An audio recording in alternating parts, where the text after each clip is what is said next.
ಶ್ರೀ ಗುರುಭ್ಯೋ ನಮಃ. ಭವಿಷ್ಯ ಮಹಾಗಣಪತಯೇ ನಮಃ. ನಮಸ್ಕಾರ. ನಾನು ಡಾಕ್ಟರ್ ವಿಶ್ವನಾಥ್ ಭಾಗವತ್, ಜ್ಯೋತಿಷಿ ಮತ್ತು ವಾಸ್ತುತಜ್ಞ. ಸ್ನೇಹಿತರೆ, 2025ರ ಜುಲೈ ತಿಂಗಳಿನ ತುಲಾರಾಶಿಯ ಮಾಸ ಭವಿಷ್ಯವನ್ನು ನೋಡ್ತಕ್ಕಂತಹ ಸಂದರ್ಭ. ಮೊದಲಿಗೆ ತುಲಾರಾಶಿಯ ಲಕ್ಕಿಯೆಸ್ಟ್ ಡೇಟ್ಗಳನ್ನ ನೋಡ್ತಾ ಹೋಗೋಣ. ಯಾವ್ಯಾವ ಡೇಟ್ ನಿಮಗೆ ತುಂಬ ಲಕ್ಕನ್ನು ಕೊಡುತ್ತೆ ಮತ್ತು ಯಾವ ಡೇಟಲ್ಲಿ ತುಂಬ ಕೇರ್ಫುಲ್ ಆಗಿರಬೇಕು ಅನ್ನುವಂಥದ್ದನ್ನು ನೋಡ್ತಾ ಹೋಗೋಣ. 1ನೇ ತಾರೀಕು, 2, 3, 10, 11, 19, 20 ಹಾಗೂ 30 ನಿಮಗೆ ಲಕ್ಕಿಯೆಸ್ಟ್ ಡೇಟ್. ಇನ್ನೊಮ್ಮೆ ಹೇಳ್ತಾ ಇದ್ದೇನೆ, 1, 2, 3, 10, 11, 19, 20 ಹಾಗೂ 30 ಇದು ನಿಮಗೆ ಲಕ್ಕಿಯೆಸ್ಟ್ ಡೇಟ್. ಹಾಗಾದರೆ ಕೇರ್ಫುಲ್ ಆಗಿರಬೇಕಾಗಿರ್ತಕ್ಕಂತಹ ಡೇಟ್ಗಳು ಯಾವ್ಯಾವುದು? 16, 17, 21, 22, 23, 26, 27. ಇನ್ನೊಮ್ಮೆ ಹೇಳ್ತಾ ಇದ್ದೇನೆ, 16, 17, 21, 22, 23, 26 ಮತ್ತು 27 ಇದು ನಿಮಗೆ ತುಂಬ ಕೇರ್ಫುಲ್ ಆಗಿರಬೇಕಾಗಿರ್ತಕ್ಕಂತಹ ಡೇಟ್ಗಳು. ಹಾಗಾದರೆ ತುಲಾರಾಶಿಯ ಮಾಸ ಭವಿಷ್ಯ ಏನು ಹೇಳುತ್ತೆ ಅನ್ನುವಂಥದ್ದನ್ನು ನೋಡ್ತಾ ಹೋಗೋಣ.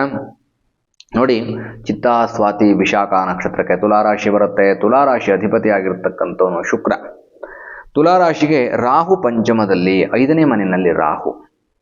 ಸ್ವಲ್ಪ ಕಷ್ಟ ಬರುವಂತಹ ಸಾಧ್ಯತೆಗಳು. ಪಂಚಮ ರಾಹು ನಿಮಗೆ ಆಸಕ್ತಿಗಳನ್ನು ಕಡಿಮೆ ಮಾಡ್ತಾ ಹೋಗ್ತಾನೆ.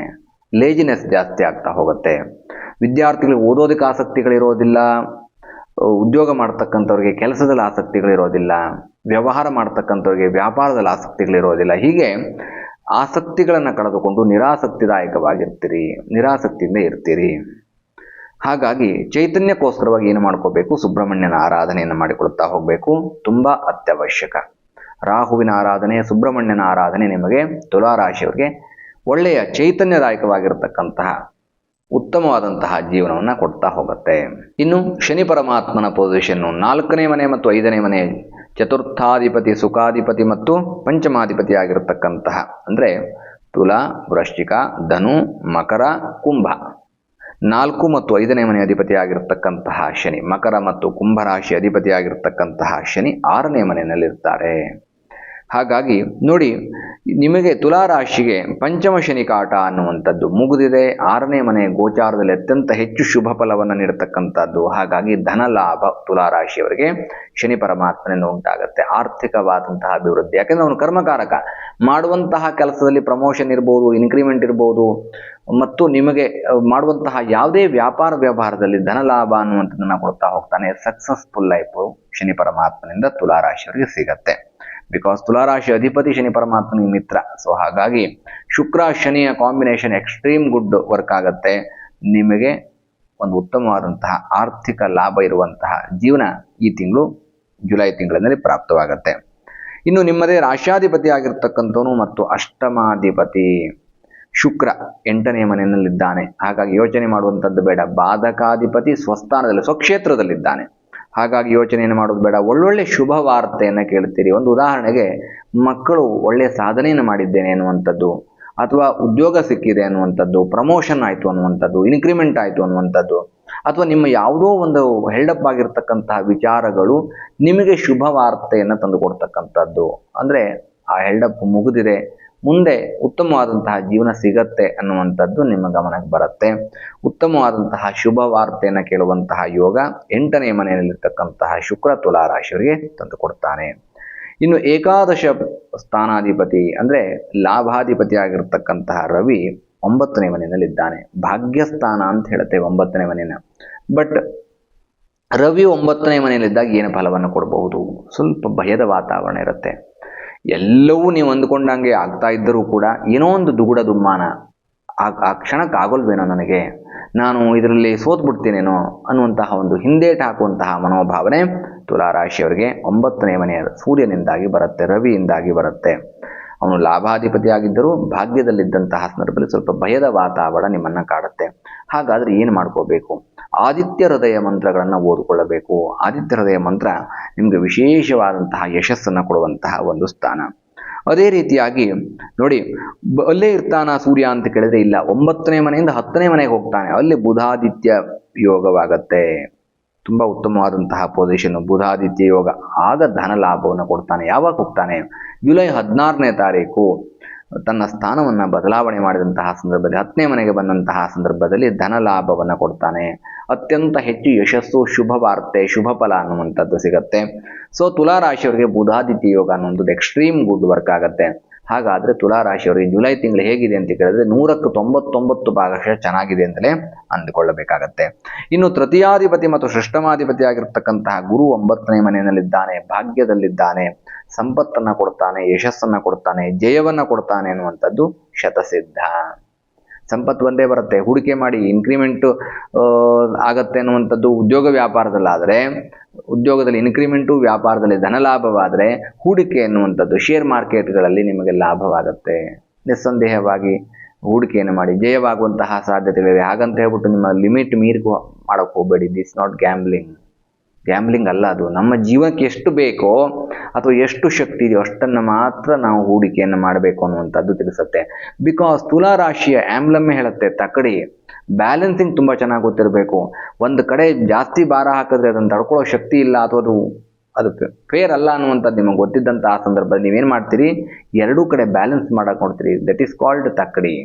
ಹಾಗಾಗಿ ತುಲಾರಾಶಿಯವರಿಗೆ ಆ ಬ್ಯಾಲೆನ್ಸಿಂಗ್ ನೇಚರ್ ಇರಬೇಕು.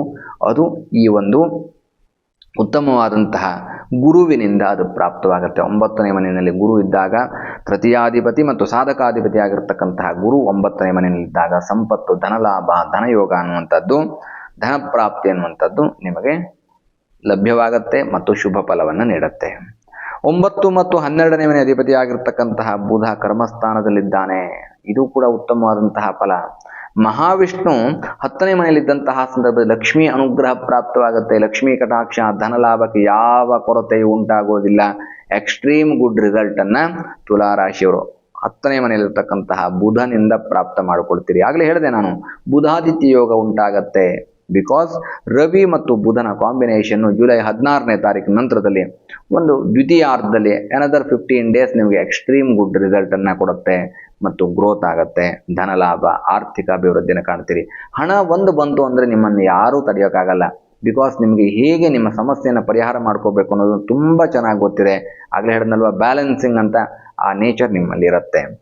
ಮತ್ತು ದ್ವಿತೀಯಾಧಿಪತಿ ಮತ್ತು ಸಪ್ತಮಾಧಿಪತಿ 2ನೇ ಮನೆ ಮತ್ತು 7ನೇ ಮನೆ ಅಧಿಪತಿ ಆಗಿರ್ತಕ್ಕಂತಹ ಕುಜ ಏಕಾದಶ ಶುಭ ಸ್ಥಾನದಲ್ಲಿ, ಲಾಭ ಸ್ಥಾನದಲ್ಲಿದ್ದಾನೆ. ದ್ರವ್ಯ ಲಾಭವಾಗುತ್ತೆ. ವಸ್ತು ವಾಹನಗಳನ್ನ ಕೊಂಡ್ಕೊಳ್ತೀರಿ, ಒಡವೆ ಆಭರಣಗಳನ್ನ ಕೊಂಡ್ಕೊಳ್ತೀರಿ, ವಸ್ತ್ರಗಳನ್ನು ಕೊಂಡ್ಕೊಳ್ತೀರಿ, ಗ್ಯಾಜೆಟ್ಸ್ಗಳನ್ನು ಕೊಂಡ್ಕೊಳ್ತೀರಿ. ಇದೆಲ್ಲ ನಿಮಗೆ ಸಂತೋಷವನ್ನು ಕೊಡುತ್ತೆ ಮತ್ತು ಅದು ಯುಟಿಲೈಸ್ ಆಗುತ್ತೆ. ನಿಮಗೊಂದು ಅರ್ನಿಂಗ್ ಸೋರ್ಸ್ಗೆ ಅದು ಹೆಲ್ಪ್ಫುಲ್ ಆಗಿರುತ್ತೆ.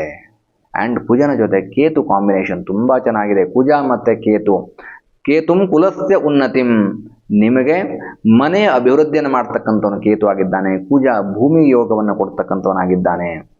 ಸ್ವಂತ ಮನೆ ಮಾಡೋ ಯೋಗ ಇದೆ. ಪ್ರಾಪರ್ಟಿ ಅಸೆಟ್ಸ್ಗಳನ್ನ ಕೊಂಡ್ಕೊಳ್ತಕ್ಕಂತಹ ಸಾಧ್ಯತೆಗಳು ಹೆಚ್ಚಿದ್ದಾವೆ. ಪ್ರಾಪರ್ಟಿ ಕೊಂಡ್ಕೊಳ್ತೀರಿ, ಒಂದು ಅಸೆಟ್ ಆಗುತ್ತೆ. ಸೊ ಇದೆಲ್ಲ ಕೂಡ ನಿಮಗೆ ಶುಭ ಫಲ ಇರತಕ್ಕಂಥದ್ರಿಂದ ತುಲಾರಾಶಿಯವರಿಗೆ ಜುಲೈ ತಿಂಗಳು ಶುಭವ ಅಂತ ಕೇಳಿದ್ರೆ 100% ಶುಭ ಅಂತ ಹೇಳಬಹುದು ನಿಸ್ಸಂದೇಹವಾಗಿ.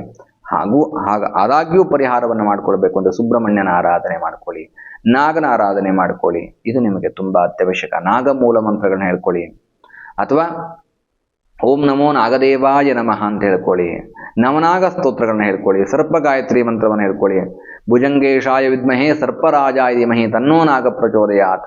ಸರ್ಪ ಗಾಯತ್ರಿ ಮಂತ್ರವನ್ನು ಹೇಳ್ಕೊಳ್ಳಿ. ನಿಮ್ಮ ಎಲ್ಲ ಕಷ್ಟಗಳು ದೂರವಾಗುತ್ತೆ. ನಿಮಗೆ ಶುಭ ಜೀವನ ಅನ್ನುವಂಥದ್ದು, ಶುಭ ಫಲ ಅನ್ನುವಂಥದ್ದು ಪ್ರಾಪ್ತವಾಗುತ್ತೆ. ಇಷ್ಟೆಲ್ಲ ಹೇಳಿದ ಮೇಲೂ ಕೂಡ ನಮ್ಮಲ್ಲೊಂದು ಜನ ಇದ್ದಾರೆ, ಗುರುಗಳೇ ನೀವು ಹೇಳಿದ್ದು ನನಗೆ ಯಾವುದೂ ಆಗಲಿಲ್ಲ, ನೀವು ಸುಳ್ಳು ಹೇಳ್ತೀರಿ. ಹಾಗಿದ್ದಂತಹ ಸಂದರ್ಭದಲ್ಲಿ ನಿಮಗೆ ನಾನು ಹೇಳಿದಂತಹ ಶುಭ ಫಲ ಸಿಗಲಿಲ್ಲ ಅಂತ ನಿಮ್ಮ ಜಾತಕದಲ್ಲಿ ಏನೋ ಸಮಸ್ಯೆ ಇದೆ, ಅದನ್ನು ಪರಿಹಾರ ಮಾಡಿಕೊಳ್ಳೋದಕ್ಕೆ ನೇರವಾಗಿ ಬಂದು ನೀವು ನನ್ನನ್ನು ಕಾಣಬೇಕಾಗತ್ತೆ. ಇಷ್ಟೆಲ್ಲ ಹೇಳಿದ ಮೇಲೆ ನಿಮಗೊಂದು ಅನಿಸುತ್ತೆ, ನೀವು ಸುಮ್ಮನೆ ಸುಳ್ಳು ಹೇಳ್ತೀರಿ, ಸುಮ್ಮನೆ ನಮ್ಮನ್ನು ಹತ್ತಿಸ್ತೀರಿ, ನೀವು ಹೇಳಿದ್ದು ಯಾವುದೂ ನನ್ನ ಜೀವನದಲ್ಲಿ ನಡೆದಿಲ್ಲ ಅನ್ನುವಂತಹ ಒಂದಷ್ಟು ಮೊದಲೇ ಅವರು ನಿರಾಸಕ್ತಿದಾಯಕವಾಗಿರ್ತಕ್ಕಂತಹ ಜೀವನವನ್ನು ಮಾಡ್ಕೊಂಡಿರ್ತಕ್ಕಂಥವ್ರು, ಅವ್ರಿಗೆ ಯಾವುದ್ರ ಮೇಲೂ ನಂಬಿಕೆ ಇಲ್ಲ, ಅವ್ರ ಮೇಲೆ ಅವ್ರಿಗೆ ನಂಬಿಕೆ ಇಲ್ಲ. ಹಾಗಾಗಿ ಎಲ್ಲದ್ದೂ ಕೆಟ್ಟದ್ದು, ಎಲ್ಲೂ ಹೇಳುವುದೆಲ್ಲ ಕೆಟ್ಟದ್ದು, ಯಾವುದೂ ಆಗೋದಿಲ್ಲ ಅನ್ನುವಂತಹ ಮೊದಲೇ ಹೆಲ್ಪ್ಲೆಸ್ ಆಗಿ ಇದ್ದುಬಿಟ್ಟಿದ್ದಾರೆ. ಅಂಥವ್ರಿಗೆ ನಿಮ್ಮ ಜಾತಕ ಪರಿಶೀಲನೆ ಮಾಡ್ಕೊಳ್ಳಿ. ಇಷ್ಟೆಲ್ಲ ಗೋಚಾರದಲ್ಲಿ ಶುಭ ಫಲಗಳಿದ್ರೂ ಕೂಡ ನಿಮಗದು ಸಿಕ್ಕಿಲ್ಲ ಅನ್ನುವಂತಹ ಸಂದರ್ಭದಲ್ಲಿ ನೀವು ನಿಮ್ಮ ಜಾತಕವನ್ನು ಪರಿಶೀಲನೆ ಮಾಡಿಕೊಂಡು ನಿಮ್ಮ ಕಷ್ಟಗಳನ್ನೆಲ್ಲ ದೂರ ಮಾಡಿಕೊಳ್ಳಿ ಅನ್ನುವಂತಹ ಪ್ರಾರ್ಥನೆಯೊಂದಿಗೆ ತುಲಾ ರಾಶಿಯವರಿಗೆ ಜುಲೈ ತಿಂಗಳು ಶುಭವಾಗಲಿ, ಶುಭ ಫಲ ನಿಮ್ಮದಾಗಲಿ, ಯಾವುದೇ ಕಷ್ಟ ಕಾರ್ಪಣ್ಯಗಳಿದ್ದು ದೂರವಾಗಲಿ ಅನ್ನುವಂತಹ ಪ್ರಾರ್ಥನೆ ಮಾಡ್ತಾ ಜುಲೈ 2025 ತುಲಾ ರಾಶಿಯ ಮಾಸ ಭವಿಷ್ಯವನ್ನು ಮುಗಿಸ್ತಾ ಇದ್ದೇನೆ ಸ್ನೇಹಿತರೆ. ಶುಭವಾಗಲಿ. ಶುಭಂ ಭೂಯಾತ್. ಲೋಕಾಹ ಸಮಸ್ತ ಸುಖಿನೋ ಭವಂತು. ಸಮಸ್ತ ಸನ್ಮಂಗಲಾನಿ ಭವಂತು.